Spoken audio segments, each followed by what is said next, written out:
جن کی تفصیل پڑھی جا سکتی ہے، جو ہمارے لیے سامان نصیحت و فلاح بھی ہے اور بہترین طرز ہدایت رہنمائی بھی۔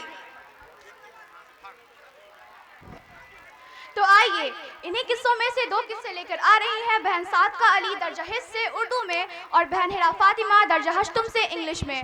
بہن صادقہ علی۔ مہربان نہایت رحم والا ہے۔ خواتین و حضرات، السلام علیکم ورحمۃ اللہ وبرکاتہ۔ آج کی اس خوبصورت اور پر رونق بزم میں آپ کے سامنے قرآن کریم کی روشنی میں حضرت آدم علیہ السلام کے 2 بیٹوں حابیل اور قابیل کا قصہ پیش کرنے جا رہی ہوں۔ معزز سامعین و سامعات، قرآن کریم میں حابیل اور قابیل کا قصہ سورۃ المائدہ میں آیا ہے۔ اللہ تعالیٰ کا ارشاد ہے، وَاتْلُ عَلَيْهِمْ نَبَأَ ابْنَيْ آدَمَ بِالْحَقِّ إِذْ قَرَّبَا قُرْبَانًا فَتُقُبِّلَ مِنْ أَحَدِهِمَا وَلَمْ يُتَقَبَّلْ مِنَ الْآخَرِ قَالَ لَأَقْتُلَنَّكَ قَالَ إِنَّمَا يَتَقَبَّلُ اللَّهُ مِنَ الْمُتَّقِينَ۔ ترجمہ، اور ذرا انہیں آدم کے 2 بیٹوں کا قصہ بھی بے کم و کاشت سنا دو۔ جب ان دونوں نے قربانی کی تو ان دونوں میں سے ایک کی قربانی قبول کی گئی اور دوسرے کی نہیں کی گئی۔ اس نے کہا، میں تجھے مار ڈالوں گا۔ اس نے جواب دیا، اللہ تو متقیوں ہی کی نظریں قبول کرتا ہے۔ لَئِن بَسَطتَ إِلَيَّ يَدَكَ لِتَقْتُلَنِي مَا أَنَا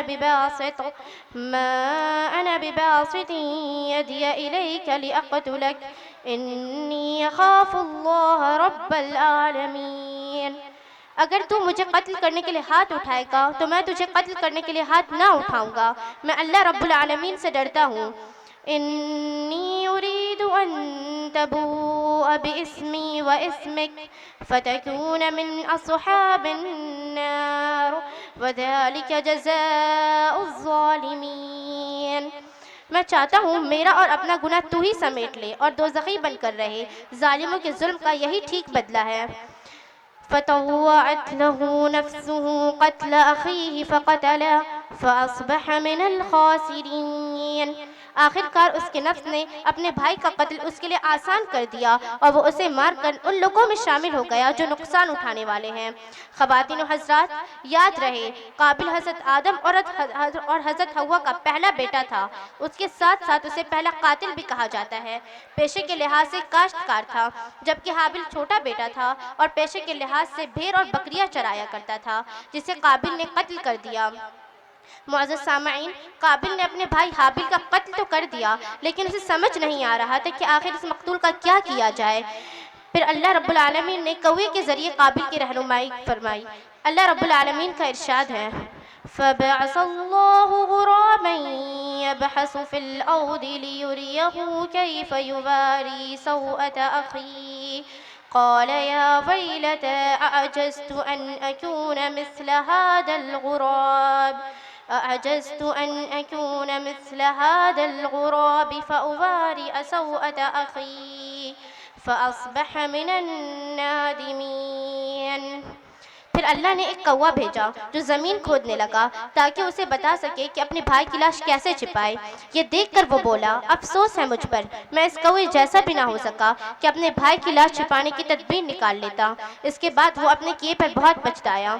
حضرات گرامی، ایک غلط فہمی جو بعض روایات سے ہوتی ہے کہ کسی عورت کی وجہ سے قتل ہوا، غلط ہے۔ کتاب مقدس اور قرآنی آیات سے صاف پتہ چلتا ہے کہ قتل کی وجہ نبوت کا نہ ملنا یا قربانی کا قبول نہ ہونا تھا۔ خواتین و حضرات، قابل نے حسد کی بنیاد پر اپنے ہی بھائی حابل کا قتل کیا۔ رسول پاک صلی اللہ علیہ وسلم کا ارشاد ہے، کوئی بھی شخص ناحق قتل ہوتا ہے تو اس قتل کا گناہ حضرت آدم علیہ السلام کے بیٹے قابل کو ضرور ملتا ہے، کیونکہ سب سے پہلے اسی نے قتل کا طریقہ رائج کیا۔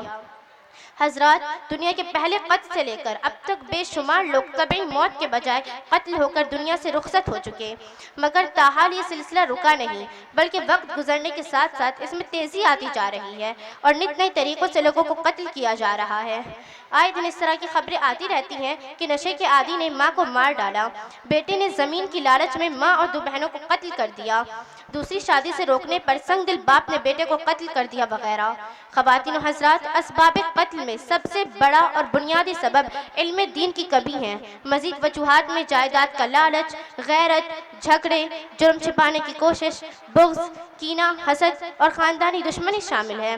اللہ سے دعا ہے کہ اللہ تعالیٰ ان وباؤں سے ہماری حفاظت فرمائے، آمین۔ جزاک اللہ خیر۔